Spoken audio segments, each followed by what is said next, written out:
Hey guys, good to see you. My name's Clay. I am the lead pastor here at Next Level Church, and we're going to get into talking about kind of some of the things around our series that we're in called Supernatural, where we're looking at the unseen realm. I have with me another pastor and one of our preacher, teachers, communicators with us, a good friend of mine, Christian Nichles. So our intent for this is kind of talk about all the things that we leave on the cutting room floor, essentially, to deliver a message. And we were chatting ahead of this time, and Christian, you were just talking about how we probably should talk a little bit. How did you and I even land in this topic? And how do we get here? A little bit of background. I've been doing ministry stuff for 33 years. I think you're not too far behind me in all of that. So Yeah. I've been in a long time. Won't you give a little bit, like, you have an educational background too, so smart guy. Well, yeah. So, yeah, I became a Christian, I think, when I was about 9 years old, which is a whole another story for another podcast. But didn't really know anything about the Bible grow up. And so when I was a teenager, I became a youth pastor in 1996, which is nuts to me. So, yeah, so since 1996, however long that's been now, I think that's about 30 years. Yeah. Um, so, yeah, been a long time. And classically educated. Yeah, I went to a very conservative Reformed Bible college. Then went to a very conservative Baptist seminary. Uh, and yeah, I've got more degrees than a thermometer. So Yeah, you got far more degrees than I do.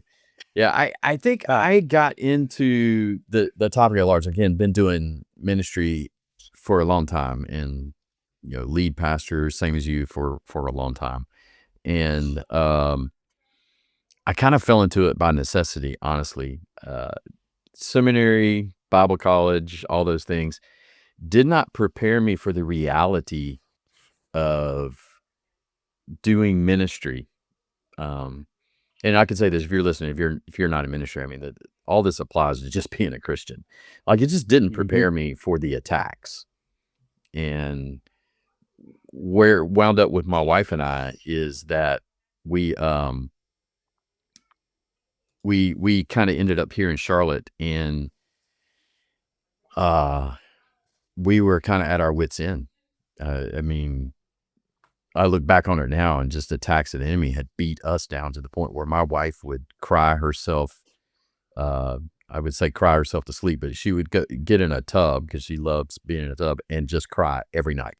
And she did this for Mhm. months and months and months. And that's where, me personally, I'm like, dear Lord, this can't be what you meant when you came and said, I've come that you could have life and life to the full, because this doesn't sound like it. So that kind of Yeah. put me on a journey and path to go, oh, wait, there is a world set against us as humans. And especially at those who are Jesus followers. There's a world Mhm. set against us. And that's kind of how I got here. Yeah. And then just Yeah. fascination took over. Well, yeah. So that's the thing. I'm one of my core values just in life is curiosity. And again, being a late bloomer, if you want to say that to faith, I went to Bible college, didn't even know there were 66 books in the Bible. Right. I had no clue. And so the Bible became this fascinating journey. And even to this day, I don't really read the Bible as a textbook. Um, I don't even really read it with textual criticism, which, if anybody knows what I'm talking about, I'm sure they'll be disappointed that I don't do that. Um, but but I read the Bible like I read Lion, Witch, and the Wardrobe, like I read, Lord of the Rings for the first time. It was just this fascinating journey of good and evil, and people being all kinds of screwed up, and these weird things happening. And so for me, I was always curious, but again, I was way overeducated out of my wonder. And I know of all the seminary classes I had, all of the Bible courses I had, hours and hours and hours and hours and hours of study, formally under a professor or whatever. We talked about the supernatural world, angels, demons, those sort of things. I don't know, maybe an hour or two out of all those years of study. And I had Yeah, I had one systematic theology course, and he mentioned angelology. That was it. Oh, there's angels. Yeah, okay, bye. Um, yeah. so yeah, that's I where view this the same way. I like that they were mentioned, angels, demons, these things. Okay, you're aware that they're there, but now let's talk about the Book of Romans. Like it was just yeah, exactly. like, Yeah, wait it a was second. explained away. It was explained Yeah, away, right? It wasn't explained. It was explained away. And yeah, I think for all of us, there comes a time where when you read something in the Bible, there's some stuff that doesn't make sense. Like it doesn't make sense when you read it. And so there's got to be some other understanding of why certain things are talked about in the Bible, certain things aren't. And why is it that some things are mentioned but not explained, and then some things are explained in ways that are so easy to understand? It's the nature of the scriptures, I guess. Um, but yeah, and I think this journey for me, there are voices that will say that this journey will lead you away from the truth of the scriptures, and that's entirely false. That I have come to appreciate. My authority, the authoritative text in my life is the Bible, and right. um, and I think this journey has really heightened for me my love of the scriptures, not taken away from them at all. Um, and so yeah, but the Yeah, minute you if say anything, you get in, and I know you've done this because you and I we've talked about it. Is what do those words actually mean? right, That yeah, not the English translations, but like what is the original language and what's the original intent? So if anything, you're taking scripture more serious, not yeah, less. for sure. And again, you have to understand we're 21st century, Anglo Americans, Westernized Americans, reading a thousands of year old text that was written by ancient Mesopotamians throughout the years as their cultures began to evolve and civilizations began and fell and began and fell. We forget what are we, America? We're how old are we? 236 years old, 200 whatever, 1776 now. Um, and we're talking about cultures that are tens of thousands of years old. Like they had people who went long time. When you think about Egyptians and the Asians, and I mean those cultures have been around for so long, and their writings for so long, and they just see the world differently. And I think in order to appreciate everything that we're going to talk about, it's this realization that perhaps maybe having all of this knowledge at our fingertips is not a good thing. That Yeah. we lose the wonder. Yeah, and I think so. There's like a couple of things that go with this. So I shared in a message once, like having an interaction. At the time, I really didn't know what happened, honestly. So it wasn't like, oh my God, an angel of the Lord. But looking back on it, looking at the circumstances, there was no other way that the event could have happened except that this was an angel. I won't get into the details. You can go. It's the first message of the "Why do I keep doing this?" You can find that Yeah. and watch it. But And see, I don't know that I've ever had an showing encounter. up. Yeah, I don't know that I've ever well, had an Hebrews tells us that we quite possibly could have had many more encounters. Now I've had many Angels encounters with unaware, so demons. to speak. Uh, you know, We could talk about that on another one. Yeah, yeah. On another yeah, one, we'll talk about that. But yeah. I don't Well, know that you I've guys. ever seen an angel. Well, to my knowledge, I've only seen the one, and Yeah. it wasn't the storybook. Um, you know, big white and robes and thankfully, I Hmm. mean, that would have scared the crap out of me. But like, Hmm. it was a time when I needed something. It was in a very dangerous part of town, really late at night, and my car died, and it was like, this is not good. This is before cell phones. I don't know what I'm Right. going to do here. And so, without retelling all the details, a guy shows up and restarts my car, and he appears from nowhere. I mean, he suddenly appears. We're 300 yards from the nearest anything, and he just boom, he's there, and just as fast as he appeared, he's gone. Mhm. The only funny thing I have out of that is he was eating a chocolate chip cookie, a very specific Otis Spunkmeyer chocolate chip cookie that they sell in gas station convenience stores. So I don't know what to do with that, but apparently this angel was enjoying a cookie. So Angels, yeah, angels have good taste. That's all I can tell you. So so like, but my wife has never seen an angel. She really prays, or at least that she knows. Again, I go back to, I think we have encountered them, sure, and yeah, we just are unaware. I mean, maybe we can jump right in. Like, the whole idea that all angels, are in white robes with big wings and all of that, um, is not a categorical statement of all angels. yeah, We no, we have correct. we have two instances, or two types of angels, cherubim and seraphim, that are defined as angels that have wings.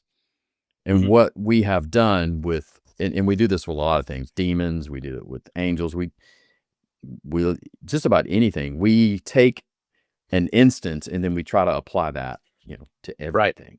Just like we think the And devil's got red and pork, uh, what I'm trying to say, horns, oh, the pitchfork, pitchfork and and the horns, and I yeah, mean, yeah, yeah, number because one, the way it was devil, described in Dante's Inferno. right? Number one, devil's not even a. It's not a person. It's a.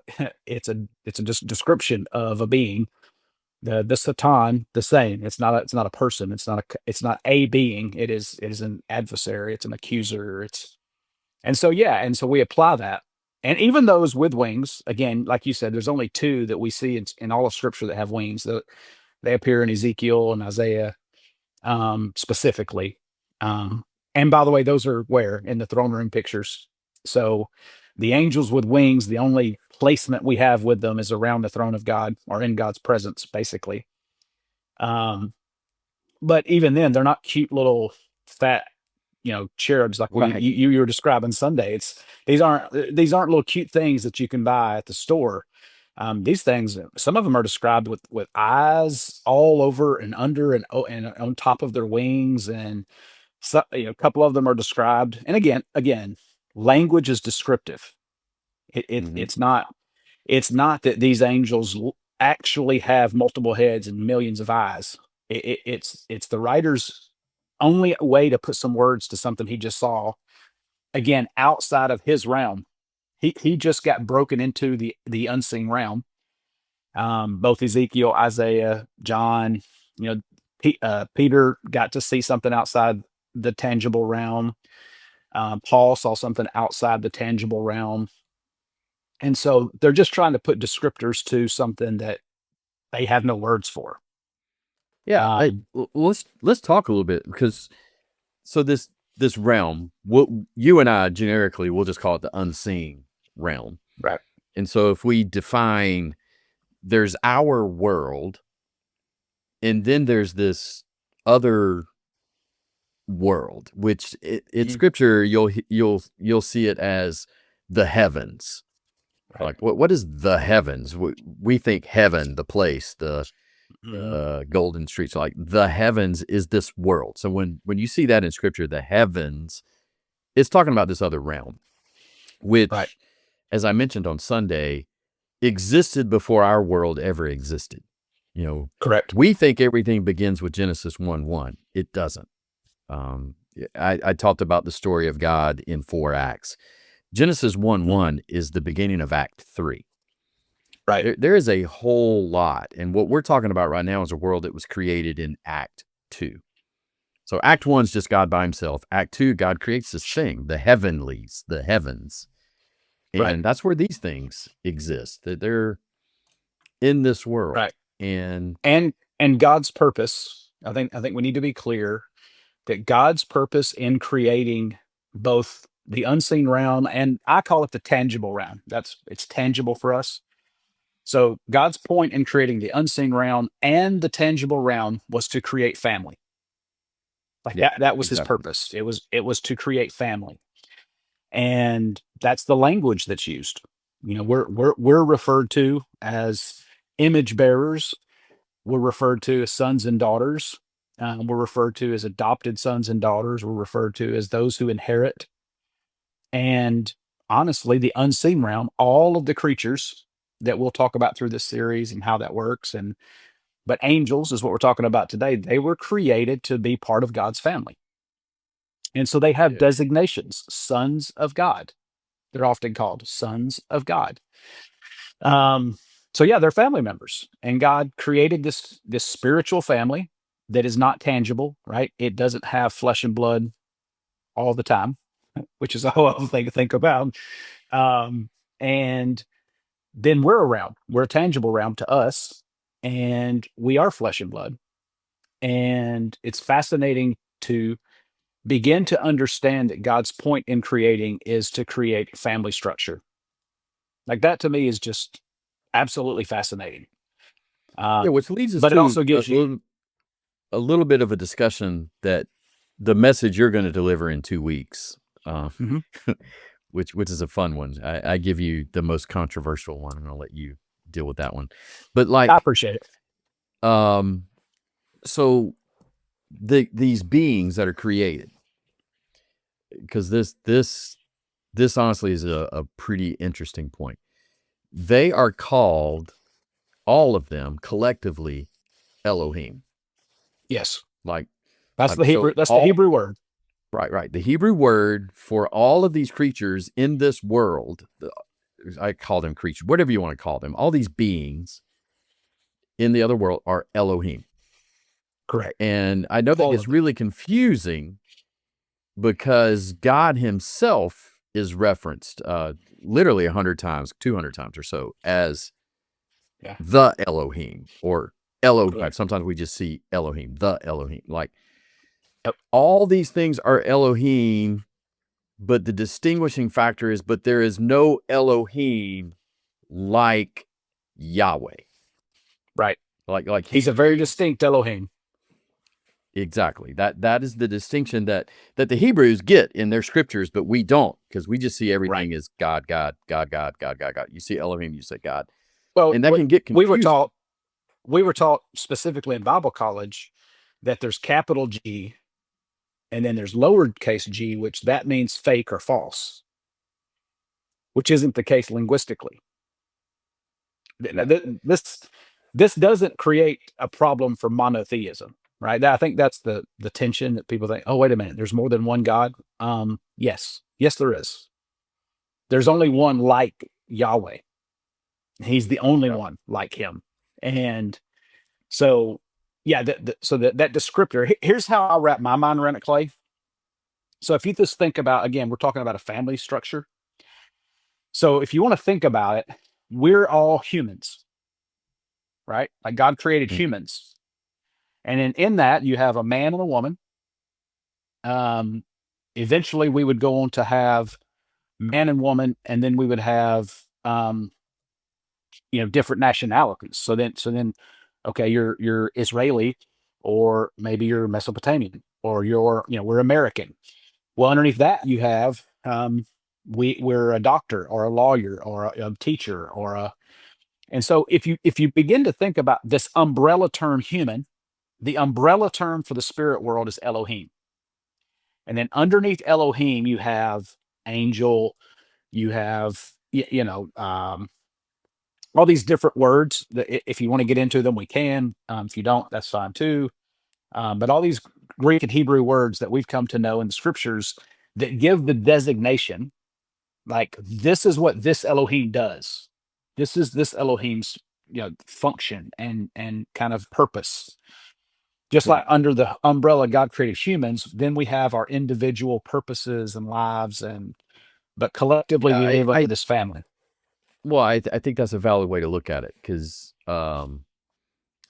the Dr. Michael Heiser talked about how when you talk about Elohim, that there's three buckets really in Elohim. And what he meant by buckets is the first one is what we're describing right now. It is a type of. So they're Elohim, humans, whatever. Or you could just say this civilization. Well, inside this civilization, there are a lot of different types of creatures. We got reptiles, we have birds, we have fish, we have humans. And then under reptiles, there are a lot of different types of reptiles. Even humans, we have different races that set us apart. So there's all these different things underneath the classification of this world's civilization.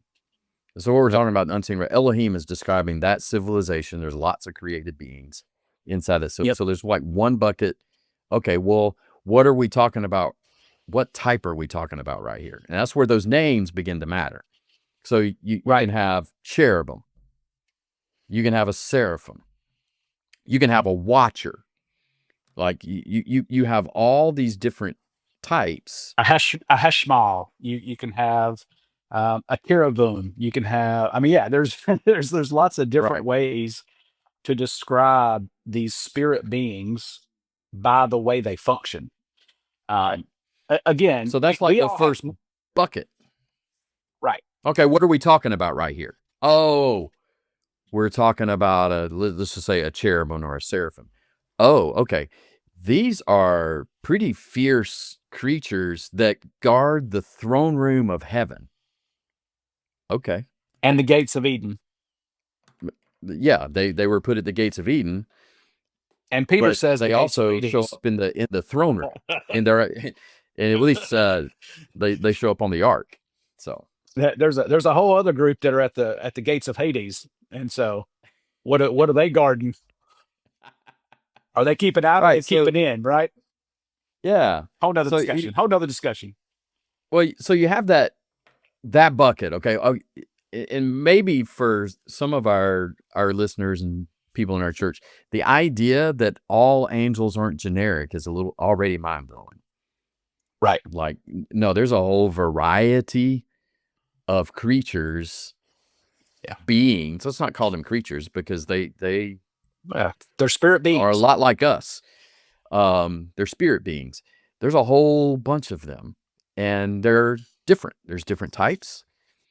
And because there's different types, they have different roles. Correct. So the term angel, as I mentioned on Sunday, is actually a role. Mm-hmm. That means messenger. So when God gives them a message and they come to earth and they deliver the message could be to verbally say something. It could be to come and protect. It could be they're a deliverer. Well, that's an angel, but that's a role. So you can have different types of these things that become in that moment the messenger. And so then they and they're delivering different messages, right? Some angels, their messages are strictly positive. They only come to deliver good news. Gabriel. Right. Gabriel is always is delivering a positive message when you read about Gabriel, which by the way, he's an archangel.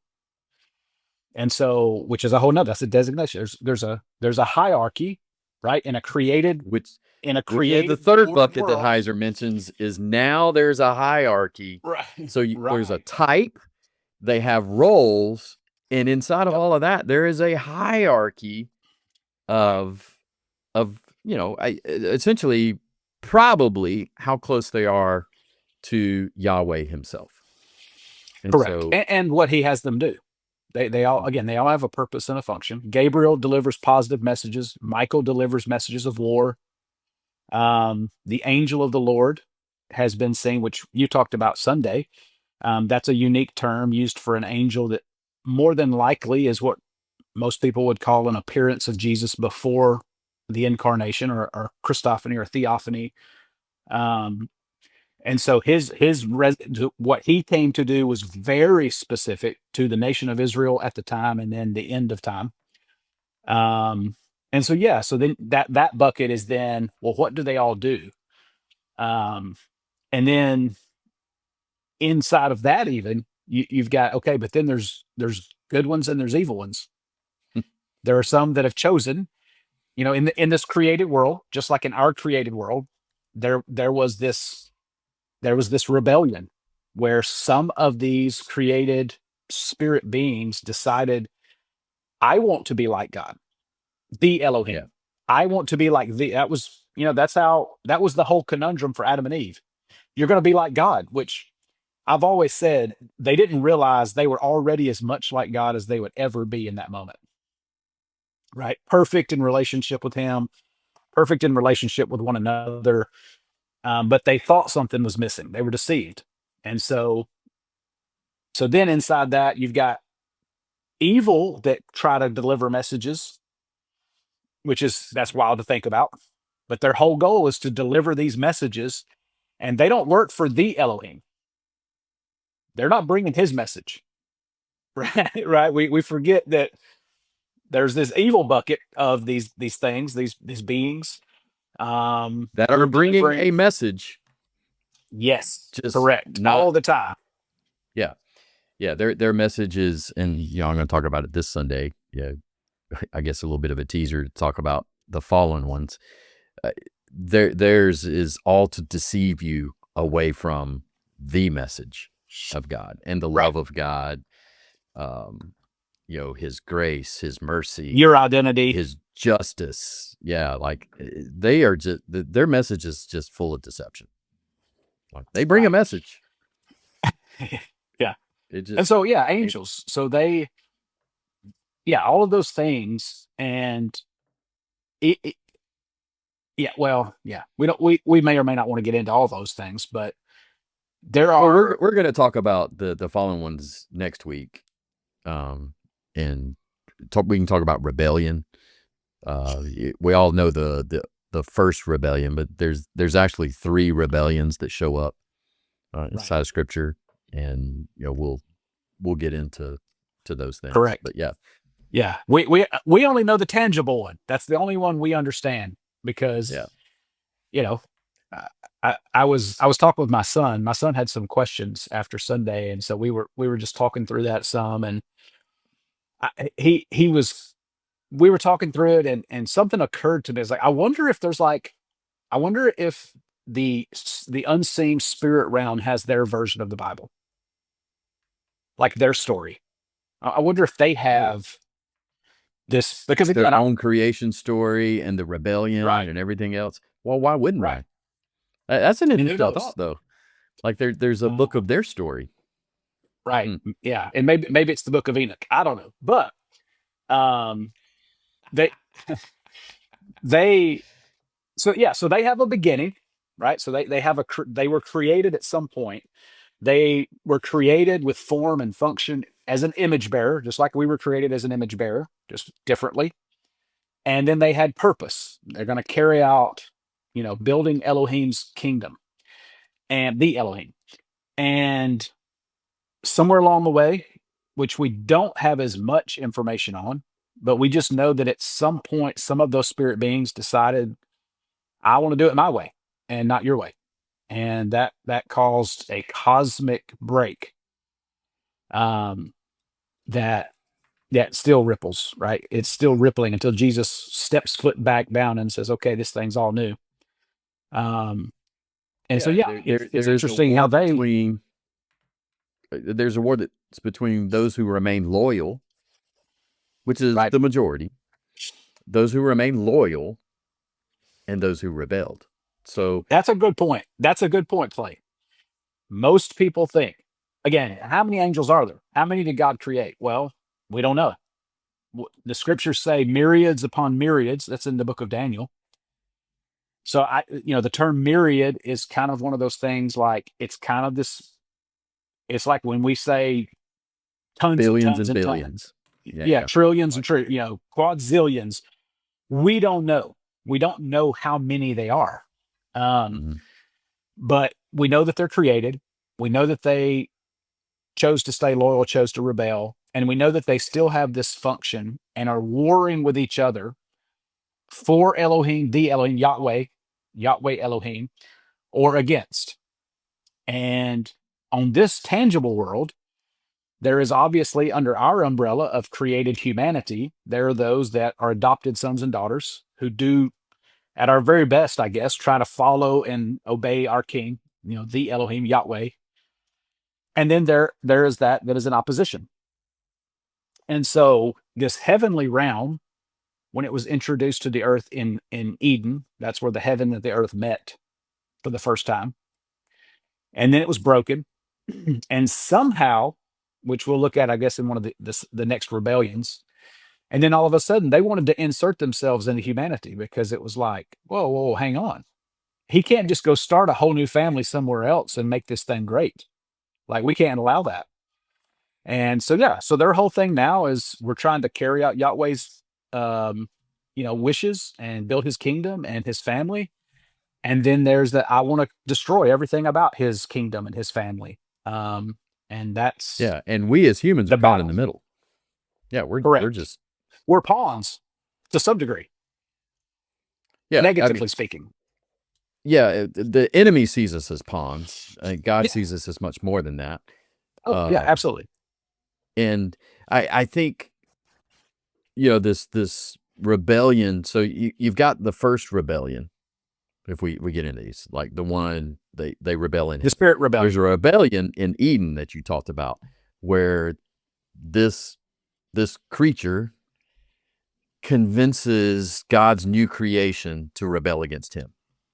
Right. And so like that is the second rebellion that takes place. So like I think one of the beautiful things about Jesus coming and doing what he's doing is when humans crossed over that line, we surrendered this world to the enemy. Like Correct. it was our domain God gave us, we gave it to him. Jesus wins it back, but here's the cool part. This is what I've to say that I understand this completely. I don't. I'm growing in my understanding. Rather than taking it back immediately, he gives that task over to us as humans.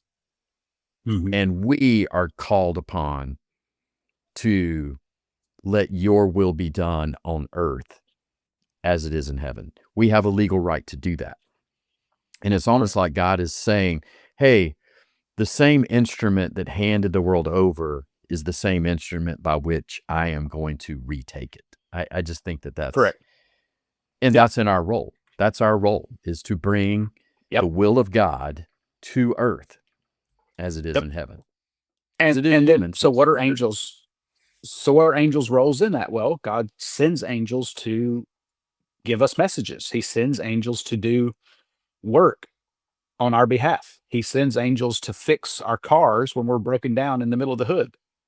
Um, yeah, Yeah. you mentioned this. You mentioned this in the sermon yesterday, but Daniel is a fascinating story when you begin to look at, so Daniel's a young man taken into captivity into what's called Babylon, which then becomes, that term Babylon becomes basically the generic word for all things in the evil spirit realm. Like everything that's called a Babylon is basically the broken spirit realm. And Right. so he's in Babylon and he's praying for what? He's praying for the kingdom. He's praying for the people. He's praying against false, these false deities and stuff. And he needs help. And so here comes Gabriel. God sends Gabriel, positive message, to go talk to Daniel. And so Daniel's praying, praying, praying. Nothing's happening. Nothing's happening. 21 days later, Gabriel shows up. And the reason we know it's 21 days is because Gabriel says, hey, I heard your prayer. Or God, he said, the Lord heard your prayer, and I was sent to tell you, but I was held up for 21 days by the prince of Persia. And again, we can get into language, all that, we don't have to, but basically, this is a spirit being that has authority over Babylon. He's a spirit being that has power and authority over this civilization. And Gabriel can't win it. Like Gabriel's fighting, fighting, fighting for 21 days. And I don't know what that looks like. I mean, are they slap boxing? Are they arm wrestling? Are they, I don't know. I don't know what that looks like, but they're battling. And finally he calls Michael. He goes, hey, God, this ain't working. I'm getting beat up down here. So God sends Michael, who is again the archangel of war, and he takes over the battle so that Gabriel can make his way to Daniel to encourage him. in the midst of Babylon, which is a horrific, horrific civilization for Daniel, a faithful person of Yahweh, to be a part of. And so what does that do for us when we think about it? Well, have you ever been praying for something so bad and it just doesn't happen? And you Yeah. begin to think, God is not listening to me. No, that's not true. That can't be true. But it could be true that perhaps there is something in an unseen world around us that is preventing the answer to that prayer. Which, how is an answer to prayer delivered? By a messenger. And perhaps maybe he's fighting. Perhaps maybe you're that angel, whoever it is, whatever it is. And so for me, when you see those stories and you begin to understand that, man, these angels are working overtime for God, for us, or for the enemy and against us. Now, I think we have to be careful and not be like, there's not a devil underneath every rock, right? There's things in our life that are results of both a broken world, results of our own, stupid mistakes or decisions, and we call those consequences. But I think those stories do give us kind of light and breadth to this world that's going on that we can't see, that does affect the things that we can see, and to know that those things are happening.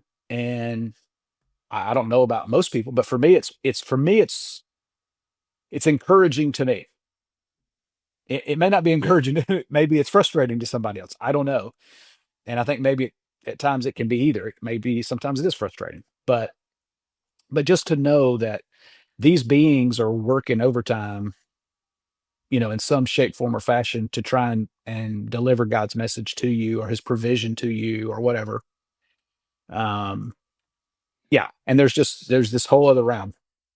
I see it as highly encouraging. And the other thing I wanted to say here is, and I mentioned this in the message on Sunday, the stuff we're talking about can feel pretty extreme. I get it. But what I pointed out on Sunday, if you are a follower of Jesus, a believer in Jesus, you already believe some pretty extreme, weird, wild things. Yeah. Like, yeah. So For sure. Like, yeah, the virgin birth, all the healings that some dude raises from the dead, like, let's just go on and on. Like, you already believe some pretty. Why is it so difficult to take one step further and say there's a world out there that is a little more wild and weird than I am comfortable with? Right. And again, you don't have to be an extremist about anything. I mean, right.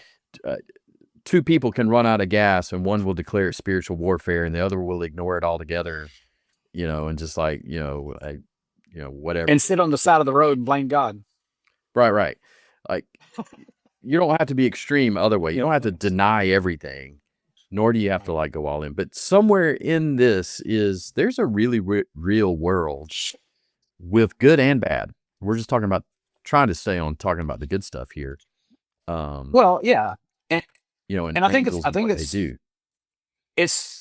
think we have to be really, really careful because number one, we're talking about texts that were, again, those texts were written by civilizations they were thousands of years ago. So they saw the world differently. They understood the world. They had different words to be able to explain the things that they see and feel and understand to be true.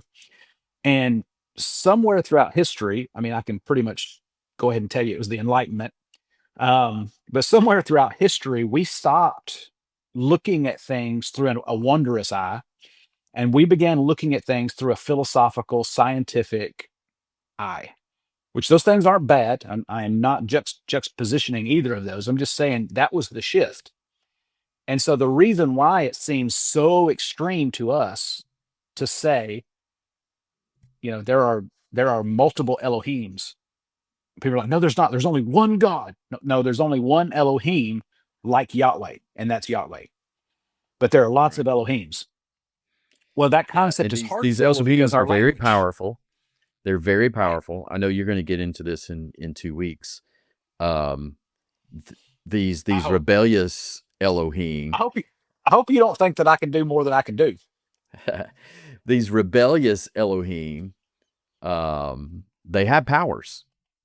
And so these nations that have gods, and we still have nations that have gods, these are not just inanimate objects and things. These are powerful beings that are their gods. They are not as powerful. They are not like Yahweh. So when you want to talk about monotheism, what you're talking about is not this Greek mythology structure where all these, someone could actually take out Zeus. Like, no, you don't understand. While they're all Elohim, the gap between those Elohim and Yahweh is infinitely big. Right. Which by the way, what you just said is hugely important to understand this entire concept, right? Where do you think all throughout history people have developed these different forms of worship? They all strangely look the same if you think about it. Mm-hmm. Every single one has a solidified head god with a multitude of godlike beings underneath, all the way down to then it touches humanity. Look at any civilization. Mesopotamia did it. The Mongols did it. The Germanians did it. The Romans did it. The Greeks did it. Aztecs did it. Like, think about it. Just for a second. Think about all of the world religions, and they copy a particular pattern, Mm-hmm. right? Because there's really only one pattern. There's really only one true God who created and the understanding of people throughout those years, throughout those centuries of how that works. Obviously, I'm not a Hindu. I believe in Jesus as the only begotten Son of God, conceived by the Holy Spirit, lived a perfect life, died on the cross, and was raised to life on the third day, was seen by hundreds of people. He ascended and he will return. Like, that's my story. That's my testimony. But what I am saying is that understanding the unseen realm brings a lot of, like, okay, I can get where the Greeks came up with this whole mythology thing. It makes total sense for them to say, oh, here's Zeus, and then here's Hermes, and then here's what that makes sense to me because that's how they were trying to make sense of their world. Now, again, who convinced them? Right? Isn't there a whole other section of the unseen realm trying to say, no, not that Yahweh. No. Let's stay over I don't believe in the deception. I don't. Their tools are deception, Right. lies and deception, because Right. we don't want you to know the real story. And, Correct. if you think about it logically, in which, I'm an engineer by education initially. If you think about it logically, why would God warn you about the worship of something inanimate that can't do anything? Like, Correct. when God says, don't have any other gods before me, why would he be worried about you having a stone or a wood figure that's just a piece of stone or wood? No, because he knows these other gods will lie and deceive and will take you away from me. And before you know it, you're going to be imprisoned. And that's the story of humanity over and over and over. And by the way, those lesser Elohim have the power to deliver some of the things that people ask for. Yeah. Right? I've listened to enough people who are in some new age, or they've come out of. Let's not say they're in anymore, but they were in and now they're out. Who tell the stories of the incantations that they would do and all these things. The interesting thing that they talk about, though, is their power seems to be limited and not permanent. Correct. So they could produce some healings, but the healings wouldn't be permanent. Right. So now you're okay. So they have some power, but it is not like Yahweh. Like their power still seems to be limited in comparison to Yahweh. So and who's the God is more powerful. Right. And who's delivering these things for these lesser rebellious Elohim? It is the angels that rebelled with them that deliver to the people, right, or to the person, Mhm. what the incantation, whatever. And so to understand, again, there's this whole spirit civilization, as you put, I love that, this whole realm that's working and moving just like ours is every single day. And some are working with and some are working against. But um, so I think the other thing, um, that maybe people who are listening or watching this are gonna like some of the questions that you've gotten about angels over the years. I know for me, the big one is do you become an angel when you die? Right? Like, do you get Yeah. wings? And which I think both of us would answer that no. There is nothing in the Bible that says that's what happens ever. Nothing. Yeah. Um, but yeah. So, are there any other like questions you've had about angels over the years that? Yeah, we should get into a couple of those because we're gonna run out of time. One of those was that exact question was, hey, do our loved ones uh are are they angelic? Like, because I think, like, do they come? Do they watch over us? Here's my thought on that. No, number one, you cannot morph into being one of those other beings. It's an entirely different Right. creation. Now, Right. could God use a human? Could he to be a messenger? Well, yeah, I think we get a version of that when Samuel is called upon by King Saul. Yeah. In The that's a weird one transfiguration. too because it's a witch that calls on him. So is that really Saul? Is that really Samuel? Is it not Samuel? I don't know. Right. I don't think we have any basis really for God sending our relatives as messengers to us in Scripture. I don't, Right. unless there's one that I'm there. So I don't see that. But God could send angels to you, and could God deliver messages back and forth? Yeah, I think so. That world that we're talking about is just as real, even if not more real than this world. God, could you tell my grandma? Could you tell my parents, my son or daughter who passed? I'm thinking about them. I'm loving them. Like whatever. Could God relay a message back where God says or an angel says, "Hey, your son is okay"? Absolutely, sure, but I don't see it as our He can do whatever he wants. God can do whatever he wants. Yeah. It's just a I matter of just whether don't or not have a that's what we biblical need. reference for our loved ones becoming our guardian angels. That's typically what a lot of people say. Well, and You, so that's the question. The other question that I got is, do each of us have a guardian angel kind of thing? and see, I don't think so either.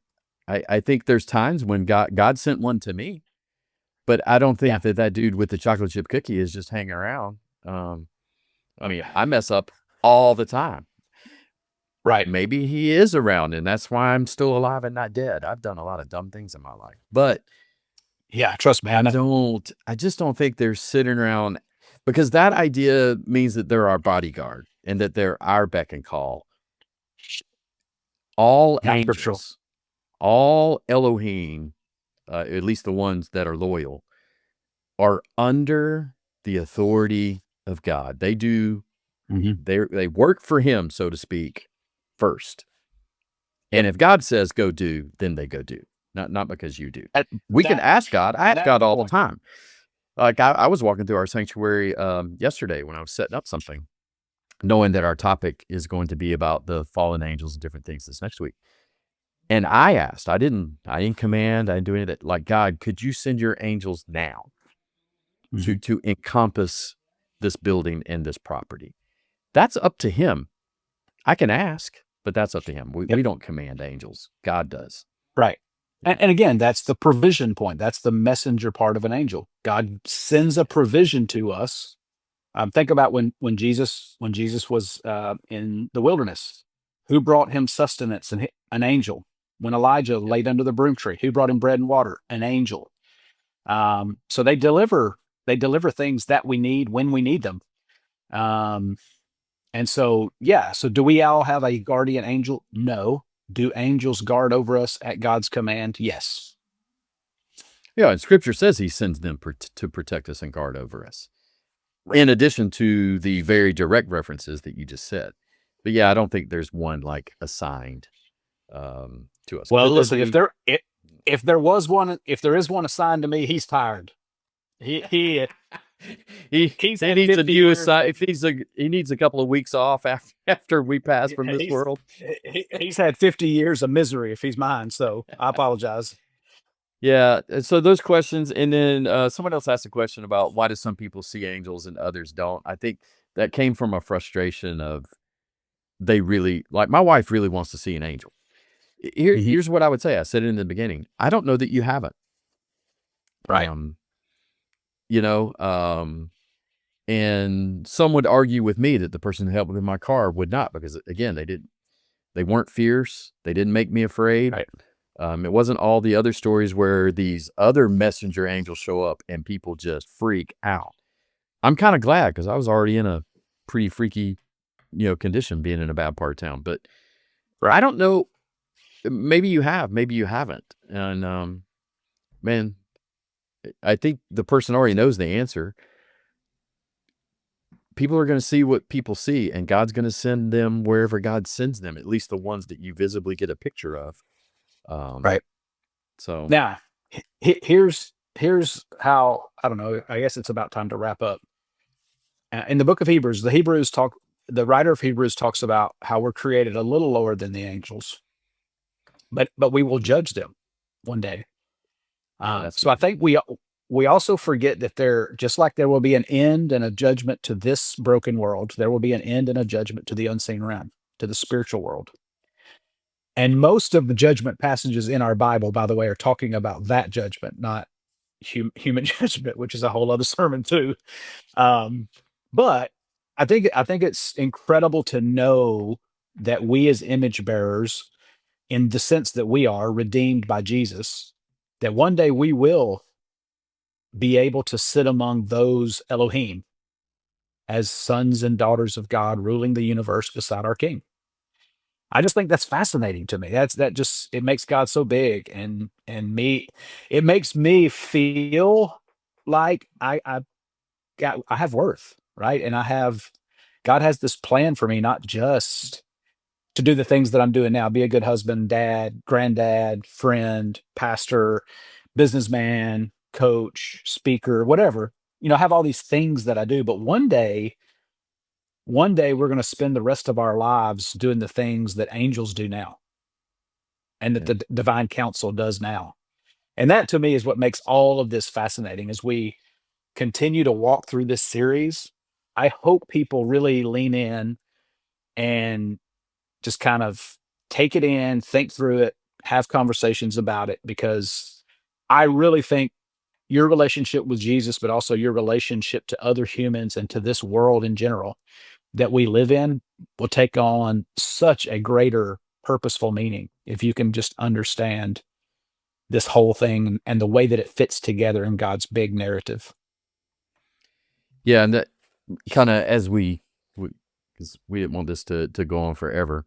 In wrapping up, what I would say is when you begin to realize that what we were calling the unseen world, whatever you want to call it, the heavens, the heavenlies, when you realize that it's just as real as this world is, Yep.